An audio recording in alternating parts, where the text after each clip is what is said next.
¿cómo gestionabas tú la derrota en una tarima? Cuando tus expectativas eran unas y sales con otras. ¿Cómo gestionabas tú eso? A ver, yo siempre soy una persona muy visceral, ¿ok? De hecho, soy de los que me hago de autopsicólogo, porque sé cuándo fallo. Y cuando fallo, lo primero que hago es hablarme hacia mí mismo, tener una conversación conmigo mismo y decir, vamos a intentar mejorarlo.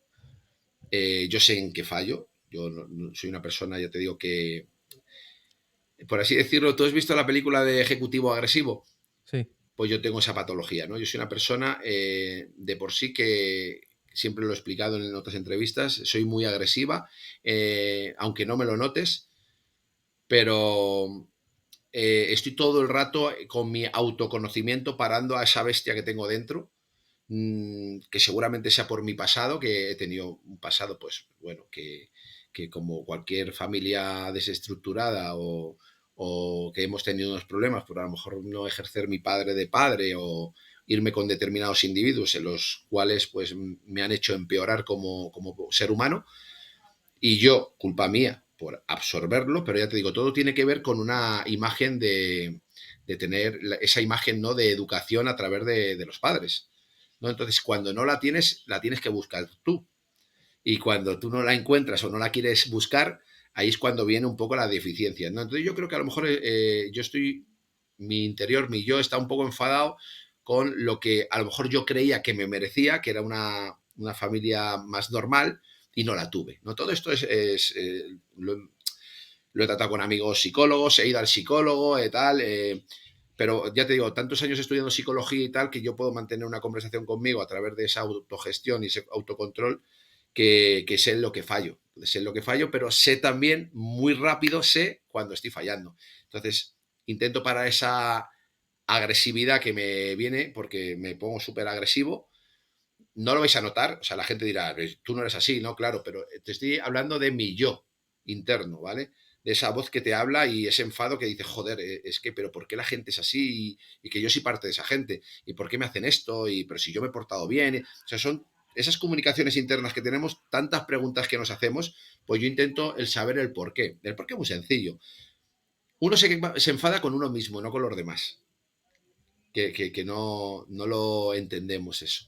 Tú cuando te enfadas contigo, no te enfadas con el otro. Si tú le dejas a uno un dinero y no te lo devuelve, aunque sea muy amigo tuyo, tú no te enfadas con él, te enfadas contigo mismo, porque tú eres el que has fallado, porque tú en verdad sabías que no te iba a devolver el dinero. Lo que pasa es que tenemos el hipócrita también dentro. Y esa conversación que tenemos con nuestro ego o con las 20 voces que podemos tener dentro, una de ellas es el hipócrita. Nos mentimos mucho.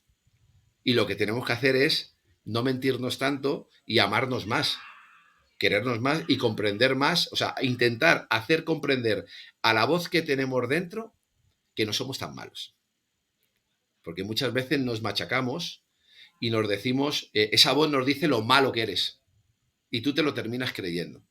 Entonces lo que tienes que hacer es hacerte amigo de esa voz, es tu compañero, es la persona o es la voz que te va a acompañar, porque al fin y al cabo vas con él así, agarrado del hombro con él, para no sabotearte, para no entrar en una depresión, para no generar ansiedad, etcétera, etcétera. Las depresiones muchas veces son porque no sabemos gestionar nuestras emociones o nuestras conversaciones internas con uno mismo. Y es ahí donde tienes que intentar, como decía el psicólogo Williams, que cuando viene un bache tú decides si tropezar en él y seguir de pie feliz o caerte en una tumba, ¿no?, y enterrarte. Entonces, tú lo puedes hacer el problema tan pequeño o tan grande como tú quieras. ¿Sabes? Es así de sencillo. Hablando de derrota, porque esta pregunta me gusta sobre todo a los deportistas profesionales que llevan tanto tiempo, me gusta comentársela porque cada uno me da su versión y se aprenda bastante, ¿eh? Preguntándole, como decía Sergio Dinamita Sánchez, no me digas qué títulos tienes, dime contra quién has peleado. Cambia mucho la película. Sí, joder, cambia muchísimo. Cambia mucho, cambia mucho. Dicho esto, te quiero hacer una consulta, a ver qué me puedes responder tú sobre esto. Con todo el tiempo que llevo preguntando, creo que hay dos clases de derrotas, ¿vale? Una de ellas es la sensación de haber cumplido. Tú has llegado, has dado todo lo que había, todo lo que tenías y no hay más. O dentro de un tatami te ha ganado, o dentro de la tarima, el que estaba al lado era mejor que tú. Ya está. Y la otra es obviamente, la sensación de no haber cumplido, de que no has sufrido lo que tenías que haber sufrido para estar en esa tarima. Que en el ring puede ser que hayas entrado en una entrada en lucha, te ha pillado una anaconda y en 30 segundos estás fuera. No te ha dado tiempo a cumplir con tu entrenamiento, que a lo mejor en tarima pues no has sufrido lo que tienes que haber sufrido de verdad para ese secado, y no has salido en el punto que tiene que haber salido. Entonces, ¿cómo crees que está eso? Me he visto en esas dos reacciones, ¿no? En el que haberlo dado todo, ¿vale? Y ganes o pierdas, irte con esa sensación de que, joder, soy ganador, porque he cumplido, lo he hecho toda la perfección, he salido con el mejor físico de mi vida, pero no he podido ganar, pero estoy muy contento porque sé que lo he hecho todo bien, sé que no podía haber salido mejor y los que me han ganado son mejores que yo. Esa la he tenido, pero he tenido muchas más la otra.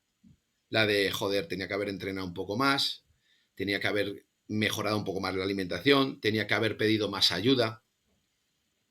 Y ahí es cuando te enfadas mucho más cuando terminas. Y es ahí, ese es el riesgo que tienes de empeorar o mejorar mentalmente. Porque es ahí es cuando entras en ese agujero o en ese bucle de negatividad. Entonces, yo lo que hago es la negatividad utilizarla como un profesor, ¿no? Cuanto más negatividad me atraiga, más quiero comprenderla para que la próxima vez sepa reaccionar ante ese estado de derrota, ese estado de oscuridad, ese estado de soledad, que nos apetece estar solos, porque luego muchas veces estamos solos pero no sabemos gestionar la soledad. Porque cuando te apetece estar solo muchas veces es por ira, por rabia y tú te crees que es, no, me apetece estar solo porque necesito pensar, no. Necesitas que no te moleste nadie porque tu ira la puedes pagar con cualquiera que venga. Y no es así. O sea, tú cuando tienes un retiro emocional y necesitas estar solo es para entenderte y para tener una verdadera conversación contigo mismo. Y poder en la próxima pelea o en la próxima competición, ya sea de lo que sea, intentar hacerlo mejor y si no lo has hecho mejor, por lo menos no fustigarte y no castigarte tanto porque sabías perfectamente que lo podías haber hecho mejor y que el resultado negativo era de esperar.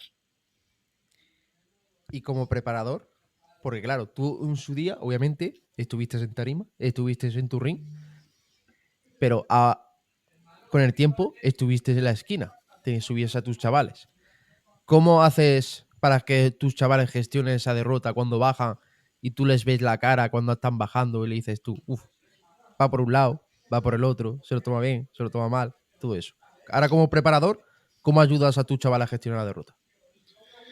Es súper subjetivo, porque cada persona piensa, como hemos hablado antes, cada persona piensa de una manera y dentro de que cada persona piensa de una manera, cada persona es más sensible a las emociones. Entonces, he tenido el caso de que viene un atleta con la cabeza en el suelo completamente y lo primero que hago es levantarle la barbilla e intentar contagiarle mi sonrisa y decirle, lo has hecho muy bien. Ojo, hay a veces que aunque no lo hagan bien, se lo tienes que decir también. Porque ese momento cumbre es en el que tú le tienes que hacer entender que todavía te lo puedes pasar bien. Que aunque lo veas hecho mal, lo estás haciendo bien. Porque el atleta, normalmente, cuando compite en una competición, hay semifinales y finales. En las semifinales ya más o menos sabe en qué posición va a quedar. Entonces, me ha pasado de venir un atleta derrotado, intentar tener una conversación con él de una manera muy asertiva y muy positiva, en el que yo dialogo con él porque él no va a querer hablar. Él lo único que va a querer es llorar. ¿Vale? Entonces, subirle, animarle, intentar ver los puntos en los que podemos mejorar y por qué a lo mejor ha podido quedar peor de lo que él esperaba. Porque normalmente cuando nos ganan gente que creemos que es peor que nosotros, hay que hacerle entender al atleta que no es tan malo ese otro atleta, que también se merece un respeto, que también se merece ganar y que también lo ha pasado tan mal como tú. Porque es un deporte muy sacrificado, es un deporte de llegar al extremo, tanto mental como alimentario. y tanto tomando sustancias, etcétera, ¿vale? Hay que poner todos los puntos sobre la I. Entonces, ahí es cuando el coach o el guía hay que sacar tu linternita, iluminar esa cueva de donde estás saliendo para que cuando salgas a las finales, aunque ya sepas que tu puesto no es el que es, intentar hacerlo mucho mejor. Porque cuando ya pase las finales y no vaya otorgado ese puesto, es decir, joder, pues me he sentido mucho mejor, me veía mujer y sí, la verdad es que había bastante nivel, sé que puedo mejorar, pero también se lo merecen ellos, ¿sabes? Porque muchas veces tendemos a echarle la culpa cuando perdemos a los jueces o tendemos a echarle la culpa al entrenador o si eres una persona un poco delicada te intentas echarte la culpa a ti mismo. Esa es la última porque normalmente el deporte en el que estamos está lleno de egos y es muy difícil que una persona se autoconozca, porque yo llevo toda la vida intentando autoconocerme y no supe lo que era el autoconocimiento hasta, ya te digo, el año 2015, que empecé a estudiarlo. Y como no sabe gestionar ni el ego ni el orgullo, prefieren romper una relación a empatizar y a ver las cosas buenas y anteponer las cosas malas por delante de las buenas, cuando las buenas a lo mejor han sido muchas y las malas solo ha sido una o dos. Es muy triste, pero es simplemente que deben de saber a la larga que se están equivocando para poder aprender y no les vuelva a pasar. Muchos atletas, muchas personas, esto también es en la vida cotidiana, les ocurre y les vuelve a ocurrir. Y no se dan cuenta de que a lo mejor no es la otra persona, de que es uno mismo el que está fallando. Es que lo que hemos estado hablando antes de la importancia, yo siempre digo la importancia de la esquina, esa esquina que tú tengas que sobre todo te guíe, el ego se queda en casa. Yo siempre le digo a mis chavales que el ego se queda en casa, en la cama con tu mujer. Cuando te diga, ya está, pues ahí sacas tu ego. El resto el ego para el resto de la vida no funciona. Y sobre todo, que a ver, que lo que tienes delante ha entrenado lo mismo o más que tú, por lo menos lo mismo. Y ya después de ahí para arriba, respétalo y tenlo en cuenta. Intentar gestionar todo, porque claro, dentro, digamos, en los deportes de contacto, digamos, sí es ver cierto que es mucho más sangriento, pero digamos, existe ese respeto. Dentro de. Es muy raro ver alguien que no se toma bien la derrota, es muy complicado. A no ser que sea algo muy tongo, de plan de punto de decisión rara, es muy raro. Es cierto que, digamos, dentro de la tarima, pues sí se suele ver bastante, que es una pena. Digamos digamos, no se tomen bien la derrota y le echen la culpa a que la puesta a punto no estaba como ha tenido que estar, de que me ha llevado lo que no me tenía que llevar, que al final falta de esa autocrítica, dejar el ego en casa y decir, no, le he cagado o no he hecho bien los deberes o no, ya está, he dado lo que tenía y no tenía más que sacar, ya está, este es mi nivel. El año que viene, si Dios quiere, pues intentaré hacerlo mejor, pero esto es lo que hay, si es que no hay más. Lo peor de todo que el ego te puede servir o para salvarte la vida o para matarte. Entonces, como no se sabe gestionar a día de hoy, por norma general, cuando tú ganas, el ego te lleva a la euforia. Y la euforia te lleva a la ceguera. ¿Ok? Y a la sordera también. También a la sordera. Sordera. Te quedas sordo. Entonces, ¿qué sucede? Que cuando pierdes, el ego te vuelve agresivo. Te vuelve triste. Porque las emociones es una montaña rusa. Es decir, estoy enfadado, cuando se me pasa el enfado y baja, me quedo triste. Porque cuando estoy triste pienso en lo que he fallado. Y cuando me quiero levantar de la tristeza, empiezo a volver a enfadarme. Porque es lo que va a hacer que yo me vuelva a mover. Y me vuelva a levantar, ¿no? A llenarme un poquito de energía. Pero cuando me di cuenta otra vez que he fallado, me vuelvo a bajar otra vez para abajo para la tristeza. Entonces, fíjate la montaña rusa de emociones entre la ira, el enfado y la tristeza, lo de vueltas que puede darle con ese bucle después de una competición que tienes un resultado no esperado. Es un auténtico, hablando un poquito mal, con perdón, una auténtica putada.